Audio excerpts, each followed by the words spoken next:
Good morning everyone. Today we have to solve some question on SN1 reaction, but before that we will discuss one remaining point of SN1 reaction, that is stereospecific and stereoselective nature of SN1 reaction. See what is stereospecific and what is stereoselective. तो हम एक एक करके discussion करेंगे। तो सबसे पहले हम लेते हैं स्टीरियोस्पेसिफिक। स्टीरियोस्पेसिफिक क्या मतलब होता है स्टीरियो स्पेसिफिक का? कहीं ना कहीं स्टीरियो की बात की है, मतलब ऑप्टिकल एक्टिविटी की बात कर रही है, आर एंड एस कॉन्फ़िगरेशन की बात कर रहा है, यही बात करना चाहिए। मतलब ऑप्टिकल रोटेशन प्लस आ सकता है, माइनस आ सकता है, कॉन्फ़िगरेशन आर आ सकता है या एस आ सकता है, या एस आ जाए या आर आ जाए, मतलब कॉन्फ़िगरेशन की बात करनी है, मतलब ऑप्टिकल एक्टिविटी की बात करनी है। क्लियर है? तब देखो स्टीरियो स्पेसिफिक का मतलब क्या होता है। If optically active reactant always for optically active product, then we call the reaction is stereospecific। मतलब क्या बोला कि अगर एक ऑप्टिकली एक्टिव रिएक्टेंट हमेशा ऑप्टिकली एक्टिव प्रोडक्ट ही बनाता हो, तो ऐसे कंडीशन में उस रिएक्शन को हम लोग क्या बोलते हैं? स्टीरियोस्पेसिफिक। क्लियर है? बट अगर optically active reactant optically inactive product बना ले, या optically inactive reactant optically active product बना ले, तो ऐसे कंडीशन में रिएक्शन को क्या बोलेंगे? नॉन स्टीरियोस्पेसिफिक। बात समझा? Optically active reactant optically inactive product बना ले, optically inactive reactant optically active product बना ले, तो इसको क्या बोलेंगे हम लोग? नॉन स्टीरियोस्पेसिफिक। क्लियर है? मतलब स्टीरियोस्पेसिफिक का मतलब क्या हो गया कि अगर रिएक्टेंट ऑप्टिकली एक्टिव है तो प्रोडक्ट को भी हमेशा क्या होना होगा? ऑप्टिकली एक्टिव ही होना होगा। क्लियर है? Let's see why SN1 reaction is called non stereospecific. तो एक एग्जांपल से समझ के देखेंगे हम लोग।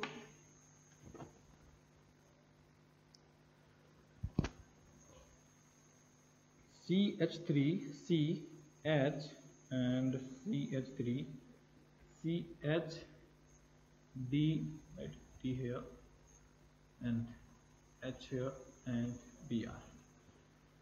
Now this is SN1 reaction. In the first step reactant will ionize. So when the reactant will ionize, then we will have CH3C and D and H and plus charge. Okay, the carbocation will form and living group will removed out. In the second step what will happen? We can see if this carbocation rearrange to this carbon, then stability of carbocation will increase. अगर carbocation rearrange करे यहाँ पे तो stability क्या हो जाएगी? Increase कर जाएगी। तो क्या होगा? कार्बोकेटाइन का रीअरेंजमेंट हो जाएगा। अब कार्बोकेटाइन का रीअरेंजमेंट करा दो। कार्बोकेटाइन का रीअरेंजमेंट कराया तो CH3C प्लस आ गए यहाँ पे, और यहाँ पे CH3 और यहाँ पे C, यहाँ पे D है, दिस साइड H और दिस साइड H। अब क्या होगा? Now OH minus will attack, और OH माइनस अटैक करेगा तो CH3C and OH, CH3 and C, DH and H। अब बताओ क्या ये जो प्रोडक्ट है क्या ये ऑप्टिकली एक्टिव है क्या? यहां पे देखा जाए तो this reactant, this carbon centre is a chiral center because it has sp3 hybridization, और all four valency are different, D, H, Br and this bulky group। तो चारों वैलेंसी क्या है? डिफरेंट है। Since all four valencies are different and the carbon is sp3 hybridized, so we can say it is chiral center, और since it is a chiral center means it is optically active। Clear है? Optically active है तो कोई ना कोई एक fix rotation होगा, fix configuration होगा, आर हो या एस हो। रोटेशन का मतलब प्लस या माइनस हो, फिक्स है, या तो एस का प्लस और माइनस में से कोई एक फिक्स रोटेशन होगा, या आर एंड एस में से एक फिक्स कॉन्फ़िगरेशन होगा। क्लियर है? हम उसकी बात नहीं कर रहे हैं, हम बस यहाँ समझा रहे हैं कि क्या होने वाला।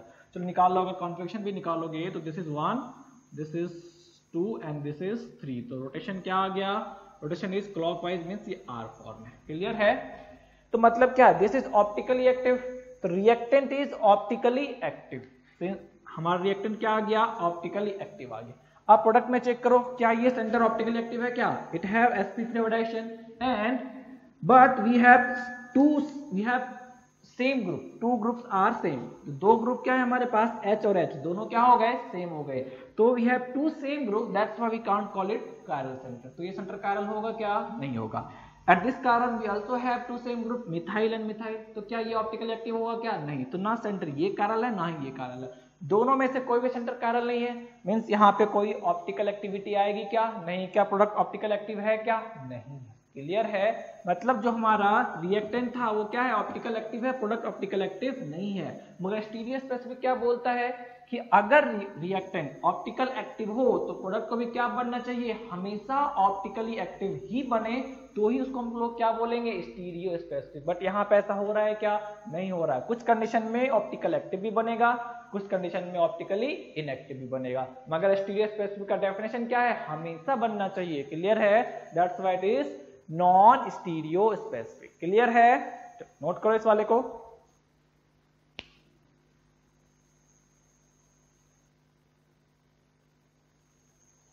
And the next one is stereo selective. Stereo specific देख लिया, now we have to see what is stereo selective. Stereo selective का मतलब क्या है, तो स्टीरियो सेलेक्टिव का मतलब है when a selected stereo is generated in the product then we called it stereo selective। मतलब क्या हुआ कि रिएक्टेंट जो है हमारा, रिएक्टेंट से यहाँ कोई मतलब नहीं है, जो हमारा प्रोडक्ट बन रहा है, जो हमारा प्रोडक्ट बन रहा है वो या तो सिर्फ R फॉर्म बने और या तो सिर्फ S फॉर्म बने, या तो सिर्फ R फॉर्म बने या तो सिर्फ क्या बने, S फॉर्म बने, तो हम क्या बोलेंगे उसको, स्टीरियो सेलेक्टिव बोलेंगे। क्लियर है, अगर दोनों ही बन जा रहे हैं R एंड S, अगर दोनों ही बन जा रहे हैं तो क्या बोलेंगे इसको, नॉन स्टीरियो सेलेक्टिव। क्लियर है, तो स्टीरियो सेलेक्टिव का मतलब क्या हो गया, यहाँ पे रिएक्टेंट से कोई मतलब नहीं है, प्रोडक्ट को देखना है कि प्रोडक्ट में क्या बनने चाहिए, R या S, दोनों में से कोई एक फिक्स स्टीरियो जनरेट कर रहा हो तो हम क्या बोलेंगे उसको, स्टीरियो सेलेक्टिव। क्लियर है, तो देखिए कि SN1 रिएक्शन को हम लोग नॉन स्टीरियो सेलेक्टिव क्यों कहते हैं। तो हम ना एक ऑप्टिकली एक्टिव फॉर्म ले लेते हैं, दैट इज CH3, यहाँ पे हमने CH and D and Br minus. Now we have to react it with water. Water से रिएक्शन कराओगे तो क्या बनेगा यहाँ पे, अब देखो पहले इसकी ऑप्टिकल एक्टिविटी को देख लें, this is 1, this is 2 and this is 3, तो रोटेशन क्या आ गया, clockwise means it is R form. अब प्रोडक्ट में चले तो फर्स्ट स्टेप में we will get, in the first step we will get DNH and plus charge. Okay, now OH will attack. Now OH minus will attack from above or below. above side से भी attack कर सकता है ये और below side से, क्योंकि ये क्या होगा, प्लेनर हो जाएगा, ऊपर से भी अटैक कर ले और नीचे से भी अटैक कर ले। क्लियर है, मतलब क्या हो सकता है, मतलब इधर से भी अटैक कर सकता है, उधर से भी अटैक कर सकता है। तो मैं इस वाले को ऐसे लिख लूं, D है, H है, इधर OH लग गया और इधर CH3 लग गया, ये प्रोडक्ट ये बन जाएगा। दूसरा यहाँ पे क्या आ जाए, यहाँ पे OH आ जाए, यहाँ पे C, यहाँ पे D, यहाँ पे H और यहाँ पे CH3। क्लियर है, तो ऐसा प्रोडक्ट भी बन जाए और ऐसा ही बन जाए, इन दोनों में से, सॉरी दोनों ही बन रहे हैं। तो SN1 रिएक्शन में देखो क्या हुआ, कार्बोकेटायन बना और ये भी बन गया और ये भी बन गया। तो अब इसका कॉन्फ़िगरेशन देखा तो क्या होगा, that is 1, that is 2, that is 3, तो रोटेशन क्या आ गया, क्लॉकवाइज R। इस वाले का चेक करो, 1 2 3, रोटेशन क्या आ गया, एंटी क्लॉकवाइज क्या हो जाएगा, ये S, मतलब R फॉर्म भी बन रहा है और S फॉर्म भी। स्टीरियो सेलेक्टिव का मतलब क्या था, कोई एक ही बनना चाहिए, या तो R बने या तो S बने, बट यहाँ पे क्या बन रहा है, दोनों ही फॉर्म बन रहे हैं, तो हम क्या बोलेंगे इसको, that is non stereo selective. Clear है, तो स्टीरियो स्पेसिफिक क्या होता है और स्टीरियो सेलेक्टिव क्या होता है ये समझा। स्टीरियो स्पेसिफिक का मतलब है अगर रिएक्टेंट ऑप्टिकली एक्टिव है और प्रोडक्ट को भी क्या बनना पड़े, हमेशा ऑप्टिकली एक्टिव बनना पड़े, तब क्या बोलेंगे उसको, स्टीरियो स्पेसिफिक। और स्टीरियो सेलेक्टिव का मतलब क्या है, जो प्रोडक्ट है वो कोई एक प्रोडक्ट, कोई एक फॉर्म जनरेट करे, कोई एक कॉन्फ़िगरेशन जनरेट करे, या तो वो प्लस रोटेटरी हो जाए, फिर चाहे वो माइनस रोटेटरी हो जाए, चाहे वो R फॉर्म हो, चाहे वो S फॉर्म हो, मतलब दोनों में से कोई एक ही बनाए, या R बनाए चाहे S बनाए, तो क्या बोलेंगे उसको? Stereo selective. अगर दोनों बना रहा है तो नॉन स्टीरियो सेलेक्टिव। क्लियर है? तो SN1 reaction is non stereo specific and non stereo selective. चलिए नोट कीजिए इस वाले को।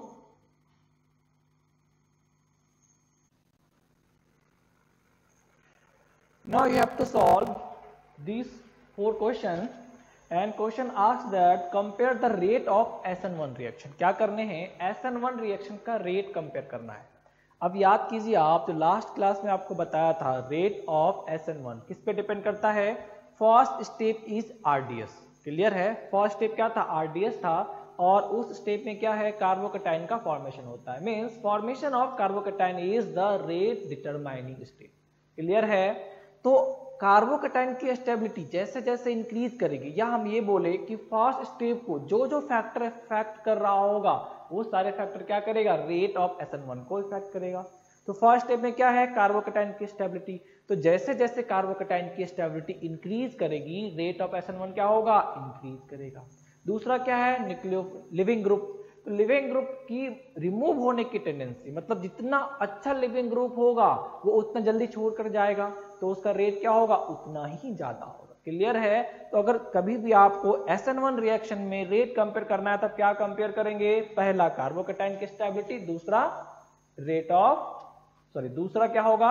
Leaving group. क्लियर है? रेट ऑफ SN1 किस पे डिपेंड करेगा? Carbocation and the leaving group पे डिपेंड करेगा। क्लियर है? लिविंग ग्रुप के छोड़ के जाने की टेंडेंसी एंड कार्बोकैटायन के स्टेबल होने पे डिपेंड करता है।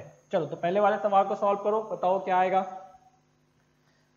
तो in the question number 1 the carbocation will form this and here the carbocation will form this. अब इन दोनों में कंपेयर करके बताओ which one is more stable। We can see here we have 9 hyperconjugation and here we have only 6 hyperconjugation। 9 hyperconjugation is more stable, so SN1 rate of SN1 of second one will be more than first। Clear है? बाकी 3 सवाल आप करके बताइए क्या आएगा answer. करो।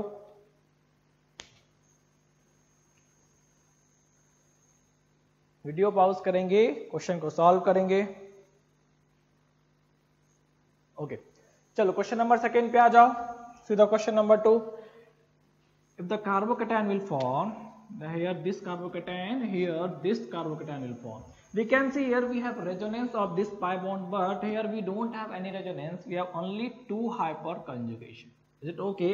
Here along with the 3 hyperconjugation we have resonance of this pi bond, so this carbocation is more stable than this। Rate of first will be rate of SN1 for the first reactant will be more than second।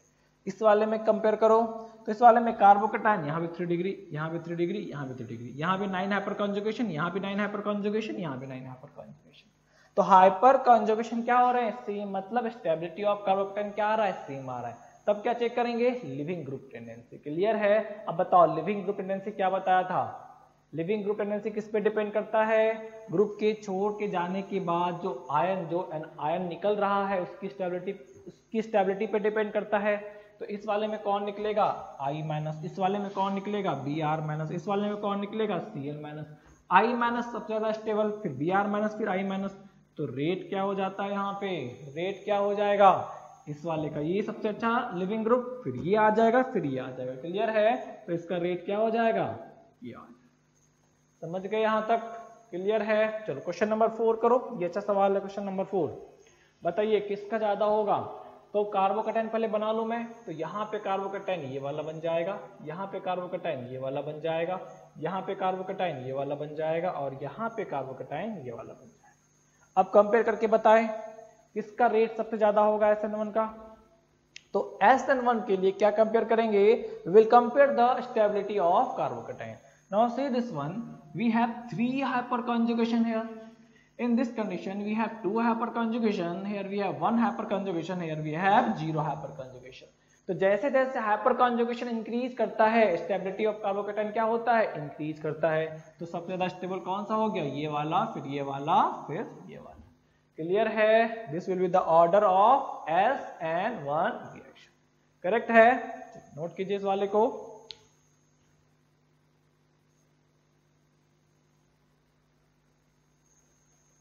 Now solve this question, pause your video and solve this question up to the 10. Okay, let's see question number 5. Question number 5, see what can we do in question number 5. Carbocation देखना है, तो carbocation यहाँ बना है, ये carbocation बना है और ये कार्बोकैटायन बना है। Now we have to compare the stability of carbocation. First we have to compare the stability of carbocation. अब स्टेबिलिटी ऑफ कार्बोकैटायन कंपेयर करो, दिस इज अलाइलिक, इसको इसका रेजोनेंस मिलेगा, इन दोनों को इसका रेजोनेंस नहीं मिलने वाला, तो इसकी स्टेबिलिटी क्या होगी, इन दोनों से ज्यादा, मतलब फर्स्ट का रेट क्या होगा, सेकेंड और थर्ड से ज्यादा हो जाएगा। अब देखो यहाँ पे क्या है, अब इन दोनों में इन दोनों की स्टेबिलिटी क्या आ जाएगी, सेम आ जा रही है। क्वेश्चन नंबर सॉरी ऑप्शन 2 और ऑप्शन 3 में कार्बोकैटायन की स्टेबिलिटी क्या आ रही है, सेम आ रही है। Now we will go to the leaving group tendency. तो लिविंग ग्रुप टेंडेंसी पे चलो, तो यहाँ पे क्या है Br और यहाँ पे Cl और यहाँ पे Br। Okay, Br is a better leaving group than Cl, तो इसका रेट क्या हो जाएगा, इस वाले से ज्यादा हो जाएगा। Then we will have third one and then we will have second one. Correct है यहाँ तक? ओके, क्वेश्चन नंबर 6 में आ जाइए। क्वेश्चन नंबर 6, तो यहाँ पे 3 डिग्री कार्बन, यहाँ पे 3 डिग्री कार्बन, तो कार्बोकैटायन की स्टेबिलिटी क्या हो जाएगी इन दोनों कंडीशन में, सेम हो जाएगी। Now we have to compare the leaving group tendency. Now see which one is better leaving group, तो we can say here we have one equivalent structure and in this condition we have 2 equivalent structure. ये जो leaving group है हमारा, that is CH3S double bond O and O-, ये इसके साथ भी resonance में जा सकता है, इसके साथ भी रेजोनेंस में जा सकता है, मतलब 2 इक्विवेलेंट स्ट्रक्चर बना सकता है, और ये क्या है, एक ही बना सकता है। क्लियर है? इसका टोटल इक्विवेलेंट स्ट्रक्चर कितना बनेगा, इसके अलावा और 2 बन जाएंगे, और इसका क्या, इसके अलावा और एक ही बनेंगे, तो इसकी स्टेबिलिटी क्या हो जाएगी, इस वाले से ज्यादा हो जाएगी। आपने पहले भी कंपेयर कर रखा है। क्लियर है? तो this is more stable, so this is better living group than this, so rate of first will be more than second. Is it okay? Now come to the point number 7, sorry question number 7. See here we have benzylic carbon, here we have allylic carbon, and here we have 3 degree carbon. We know that benzylic is more stable than allylic than 3 degree, तो इसकी stability क्या होगी, इससे ज्यादा, और इस वाले की इससे ज्यादा। क्लियर है यहाँ तक? ओके, इस वाले पे आ जाओ। Question number 8, come to the question number 8। Now the carbocation, first carbocation will form here, then the carbocation will form here and then carbocation will form here. अब देखो ये तो रेजोनेंस में चला गया, इसकी स्टेबिलिटी तो बढ़ जाएगी, बट इन दोनों के बारे में बताओ। आपने पढ़ रखा है ये विनाइलिक जो होता है, यहाँ पे इस sp2 हाइब्रिडाइज्ड कार्बन पे प्लस चार्ज अनस्टेबल होता है, sp पे तो और ज्यादा अनस्टेबल होता है। क्लियर है? पढ़ रखा है ये वाला।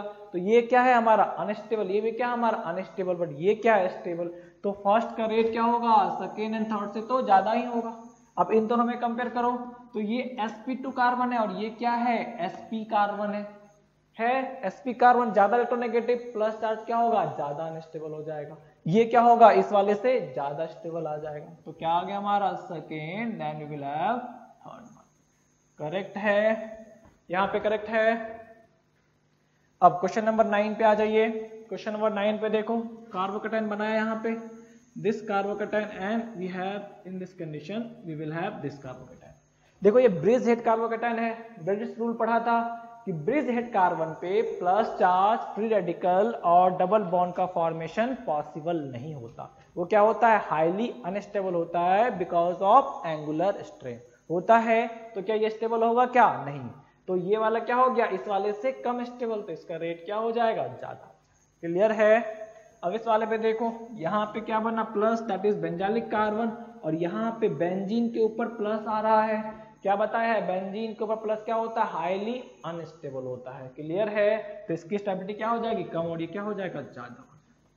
क्लियर है? समझा? नोट कर लेंगे इसको, और इसको साथ साथ एक पॉइंट्स भी नोट कर लेंगे, नोट में डाल करके एक स्टार मार्क करके एक पॉइंट नोट कर लो कि ये चार जो स्पेसीज हैं, ये चार जो स्पेसीज हैं, यहाँ पे प्लस फॉर्म करने वाला, दूसरा ब्रिज हेड पे प्लस फॉर्म करने वाला, और विनाइलिक पे प्लस फॉर्म करने वाला, और यहाँ पे प्लस फॉर्म करने वाला। ये चारों मॉलिक्यूल कभी भी जहां भी ये चारों कार्बोकैटायन बनता हुआ दिखे वहां पे न्यूक्लियोफिलिक सब्स्टिट्यूशन पॉसिबल ही नहीं है। SN1 और SN2 दोनों ही पॉसिबल नहीं है। तो SN1 में क्या पढ़ा आपने कि इन चारों पे SN1 पॉसिबल नहीं है। क्लियर है, समझा? इन चारों कंडीशन में SN1 पॉसिबल नहीं है। बहुत लिस्ट रिएक्शन होता है, प्रोडक्ट बहुत से बहुत 1 और 2% ही फॉर्म करते हैं, उससे ज्यादा नहीं बनता। क्लियर है? चलो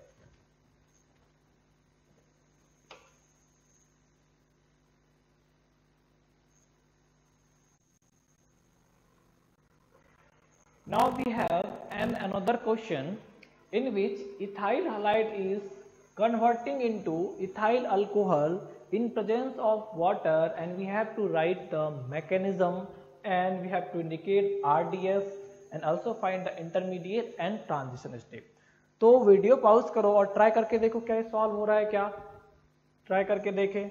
SN1 मैकेनिज्म सही सॉल्व करने हैं। चलो एक बार ट्राई करके देखो बन रहा है। चलिए आ जाइए क्वेश्चन पे आ जाइए। क्या है? CH3 CH2 and Cl। तो मैं फर्स्ट स्टेप लिख लेता हूं, that is first step. In the first step water will ionise the reactant and we will get a carbocation along with Cl minus. तो कार्बोकैटायन का फॉर्मेशन हो गया। First step में क्या हो गया हमारा? कार्बोकैटायन का फॉर्मेशन हो गया। Now since carbocation is form, now step 2, second step पे आ जाओ। अब देखो सेकेंड स्टेप में हमारे पास क्या है? कार्बोकैटायन अवेलेबल है और इस पे अटैक होना है। Do we have any nucleophile? No, we don't have any other nucleophile except water. Water which is solvent, it can also act like nucleophile because we know that water have two lone pair and it can donate its lone pair, means it can act as nucleophile. Is it correct? तो water क्या है यहाँ पे? Solvent भी है और nucleophile भी है। Water will act as solvent as well as nucleophile. तो अब यहाँ पे कौन अटैक करेगा? तो फिर यहाँ से वाटर का अटैक हो जाएगा। अब वाटर का अटैक कराओ तो दो लोन पेयर है इसके पास, हमने एक का इस पे अटैक कराया, तो अब क्या बन जाएगा? CH3 CH2O, इधर से H और इधर से H और यहाँ आ गए प्लस चार्ज। क्लियर है? वहां क्या जा रहा है? प्लस चार्ज का फॉर्मेशन आ रहा है। अब देखो ये बन गए। अब क्या होगा थर्ड स्टेप में?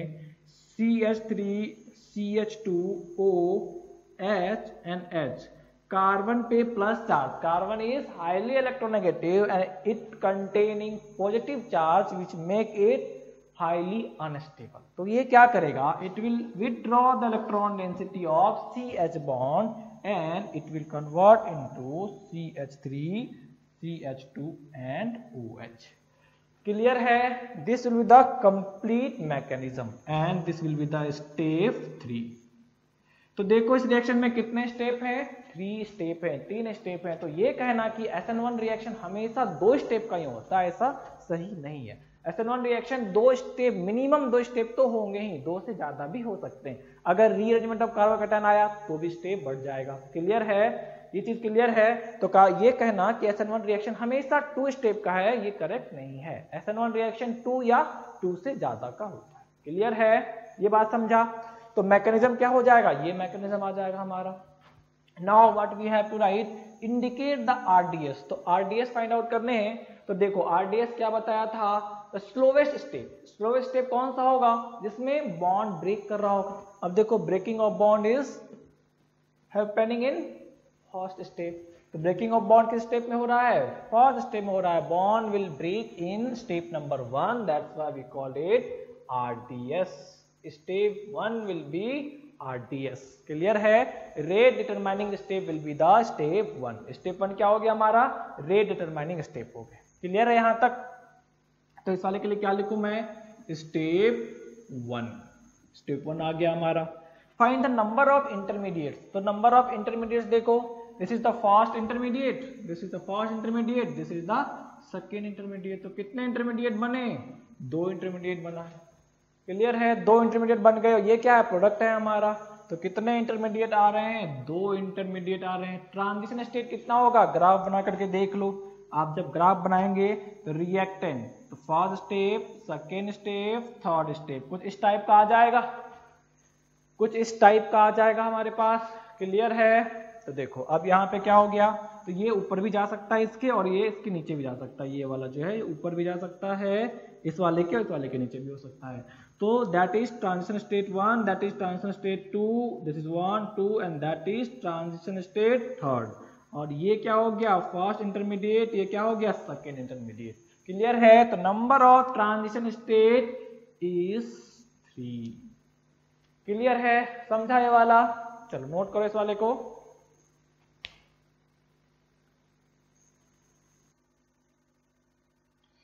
Now we have these questions. That is question number 1, that is 2, that is 3. Now write the product. Product क्या बनेगा रिएक्शन में, ये आपको लिखने हैं। क्लियर है? तो देखो Br है, और sorry here we have to write the living group, that will write Cl. अब क्या करने हैं? तो SN1 रिएक्शन कराने हैं, क्योंकि आप देख लीजिए क्या है हमारे पास, जो न्यूक्लियोफाइल है वो क्या है? वीक है। न्यूक्लियोफाइल क्या है हमारा? वीक है। सॉल्वेंट भी क्या है? पोलर प्रोटिक सॉल्वेंट है। तो रिएक्शन कौन से कराने हैं? SN1 रिएक्शन कराने हैं। अब SN1 रिएक्शन कराने हैं, हमें प्रोडक्ट लिखना है। तो पहला स्टेप क्या होगा? कार्बोकैटायन का फॉर्मेशन। तो पहले वाले को देखो, हम लोग क्या करेंगे? कार्बोकैटायन फॉर्म करेंगे, प्लस अब क्या हो गया? फिर से वाटर का अटैक, और अब की बार फिर क्या आ जाएगा यहाँ पे? ONH and plus then go again. This time we will have OH. Is it correct? Same step पहले बताया था। क्लियर है? तो ये हमारा क्या आ जाएगा? प्रोडक्ट आ जाएगा। बाकी दोनों ट्राई करें आप लोग। देखिए एकदम मैकेनिज्म से करने हैं। अभी आपको सीधा प्रोडक्ट नहीं लिखना है, आपको मैकेनिज्म से ही करने हैं। तो आप मैकेनिज्म के थ्रू ही करें। चलो क्वेश्चन नंबर 2 में आ जाओ। At first, reactant will ionize and carbocation will form. Now we have to consider whether this carbocation will rearrange or not. We can see if carbocation will come here, in this condition we have 2 hyperconjugation. But if carbocation will come here, means if it will be available here, then we have 3 and 2, 5 hyperconjugation, means stability of carbocation will increase. So we can say that there will be rearrangement of carbocation. Clear है? तो carbocation का क्या हो जाएगा? Rearrangement हो जाएगा। फिर last step में अब क्या कराओगे? अब जाकर के हम लोग क्या कराएंगे? वाटर का अटैक कराएंगे। वाटर का अटैक कराया तो क्या बन जाएगा? यहाँ पे O and H, यहाँ पे क्या आ गया? प्लस आ गया। अब नेक्स्ट स्टेप पे क्या करोगे? फिर से इस वाले का इसको विथड्रॉ करा दीजिए, तो हमारे पास क्या आ गया? OH। क्लियर है? समझा ये चीज? चलो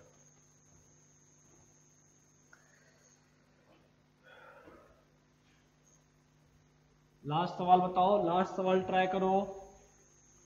क्वेश्चन नंबर 3 ट्राई करें।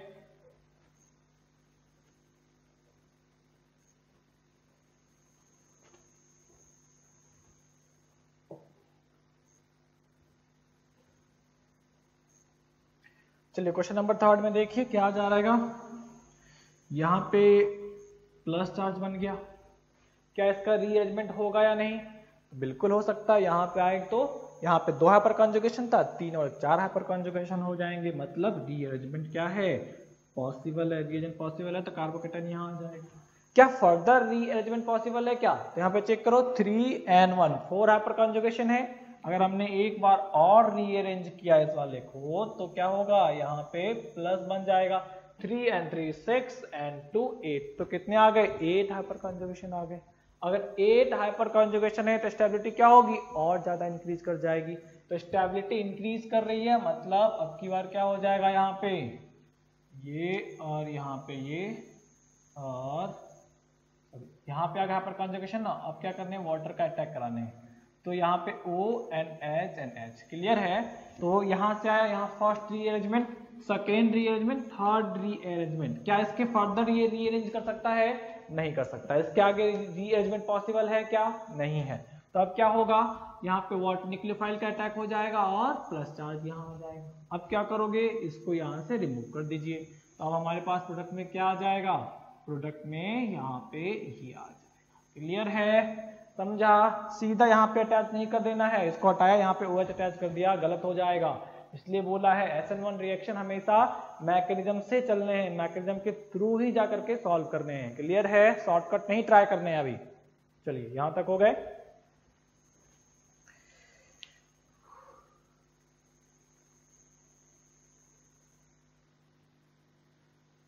चलिए फिर ये 3 सवाल करें, इस वाले को सॉल्व करो। पहले वाले में देखो क्या दे रखा है, NH3 के साथ कराने। तो क्या होगा, फर्स्ट स्टेप में क्या हो जाएगा, NH3 एंड वाटर भी ले लो, aqueous solution, NH3 and water का एक्वस सॉल्यूशन। अब इस वाले में क्या हो गया, फर्स्ट स्टेप में कार्बोकेटाइन का फॉर्मेशन। अब कार्बोकेटाइन के फॉर्म होने के बाद हमारे पास 2 न्यूक्लियोफाइल हैं, एक CH3 और एक H2O। अब कौन सा अटैक करेगा, तो हमें क्या होगा, न्यूक्लियोफिलिसिटी का ऑर्डर कंपेयर करना पड़ेगा। तो आप कंपेयर करके बताओ NH3 एंड वाटर में कौन बेटर न्यूक्लियोफाइल है, बताइए। तो हमने पढ़ा था कि लेफ्ट टू राइट, अगर पीरियड में लेफ्ट टू राइट चलते हैं तो जैसे जैसे इलेक्ट्रोनेगेटिविटी इंक्रीज करेगी न्यूक्लियोफिलिसिटी क्या होती है, डिक्रीज करती है। तो पीरियड के अंदर लेफ्ट टू राइट जाने पे न्यूक्लियोफिलिसिटी इंक्रीज करती है, सॉरी न्यूक्लियोफिलिसिटी डिक्रीज करती है। इलेक्ट्रोनेगेटिविटी इंक्रीज करती है तो इलेक्ट्रॉन होल्ड करने की टेंडेंसी इंक्रीज करेगी, न्यूक्लियोफिलिसिटी क्या होगी, डिक्रीज करेगी। क्लियर है, लेफ्ट टू राइट चला, एटम की इलेक्ट्रोनेगेटिविटी इंक्रीज करेगी तो इलेक्ट्रॉन को होल्ड करने की टेंडेंसी इंक्रीज करेगी, तो न्यूक्लियोफिलिसिटी क्या हो जाएगी, डिक्रीज हो जाएगी। क्लियर है, तो N जो है वो ऑक्सीजन से पहले आता है, मतलब कम इलेक्ट्रोनेगेटिव है। ये कम इलेक्ट्रोनेगेटिव है तो न्यूक्लियोफिलिसिटी क्या होगी इस वाले की, इस वाले से ज्यादा होगी। तो प्रोडक्ट में कौन अटैच हो जाएगा आपकी बात, तो यहाँ पे NH3 प्लस आ जाएगा। तो उसको ना मैं ऐसे लिख लेता हूँ, एक H इधर, एक H इधर और एक H यहाँ पे। अब ये भी क्या करेगा, अपना इलेक्ट्रॉन इससे विड्रॉ कर लेगा। तो क्या आ जाएगा यहाँ पे NH2। क्लियर है, समझा ये। चलो क्वेश्चन नंबर सेकेंड बताओ। तो क्वेश्चन नंबर सेकेंड में देखो क्या होगा, यहाँ पे प्लस बन जाएंगे, बन गया। अब देखिए न्यूक्लियोफाइल जो है हमारे पास अभी भी 2 न्यूक्लियोफाइल हैं, ONH, HONH। अब देखो इन दोनों में कंपेयर करके बताओ कौन बेटर न्यूक्लियोफाइल होगा। एटम क्या हो गया, सेम हो गया। तो अब क्या करें हम लोग, इस पे इफेक्ट लगाओ, इलेक्ट्रॉनिक्स इफेक्ट। CH3 है plus I where H do not have. तो CH3 का प्लस आई क्या है, जब प्लस आई लग रहा है तो इलेक्ट्रॉन डेंसिटी क्या होगी, यहाँ पे इंक्रीज करेगी। और अगर इलेक्ट्रॉन डेंसिटी इंक्रीज की तो न्यूक्लियोफिलिसिटी क्या हो जाएगी, इंक्रीज कर जाएगी। तो न्यूक्लियोफिलिसिटी इंक्रीज कर गई तो ये क्या होगा, यहाँ से यहाँ पे ये अटैक कर देगा। अब देखिए यहाँ पे जब ये अटैक हुआ तो प्रोडक्ट के तौर पे हमारे पास क्या है, ONH एंड CH3। अब क्या करने हैं, CH3 पे प्लस। अब क्या करने हैं, अब या तो मैं ये बॉन्ड तोड़ूं या तो ये बॉन्ड तोड़ूं, दोनों में से कोई एक बॉन्ड को ब्रेक करना पड़ेगा। क्लियर है, अब यहाँ पे 2 बॉन्ड है, इन दोनों में से कोई एक बॉन्ड को ब्रेक करना पड़ेगा। कौन सा बॉन्ड ब्रेक करोगे, जो बॉन्ड वीक होगा। कौन सा वीक है, वीक होगा का मतलब तुम ऐसे भी चेक कर सकते हो कौन सा ज्यादा पोलर है। H कम इलेक्ट्रोनेगेटिव है, ज्यादा पोलराइज करके रखेगा, तो इसके इलेक्ट्रॉन डेंसिटी को जल्दी से विड्रॉ कर सकता है। तो ये बॉन्ड क्या होगा, इससे पहले टूट जाएगा। तो प्रोडक्ट पे लिखोगे तो क्या आ जाएगा तुम्हारे पास, ये यहाँ पे O एंड CH3 आ जाएगा। क्लियर है, समझा। मतलब ऑक्सीजन और कार्बन और ऑक्सीजन एंड हाइड्रोजन के बॉन्ड में कौन सा बॉन्ड पहले टूटेगा, ऑक्सीजन एंड हाइड्रोजन का बॉन्ड जल्दी ब्रेक करेगा। क्लियर है, नोट कर लो इस वाले को।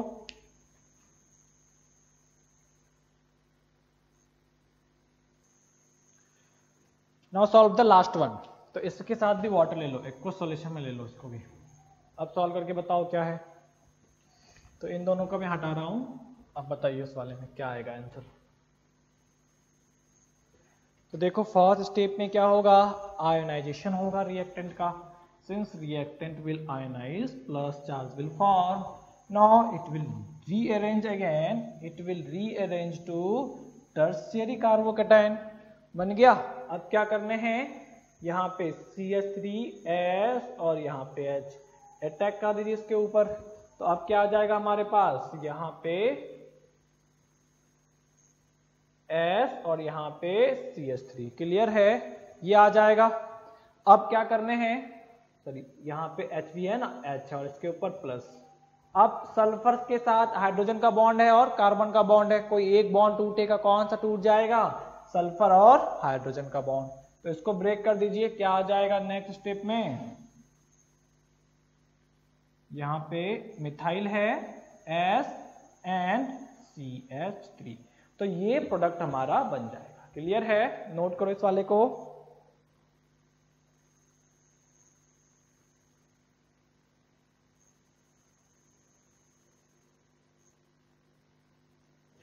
नोट कीजिए इस वाले को।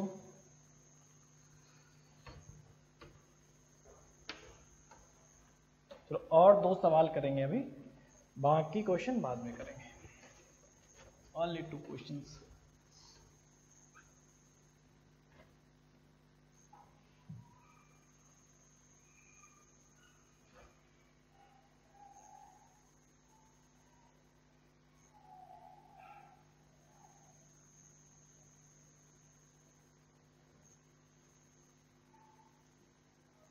चलो वाटर से ही कराओ।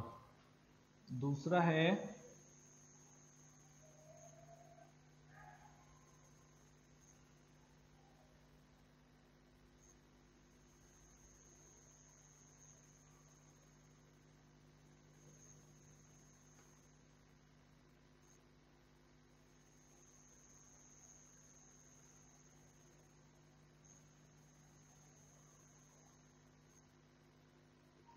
चलिए अब दोनों को सॉल्व करें इस वाले को।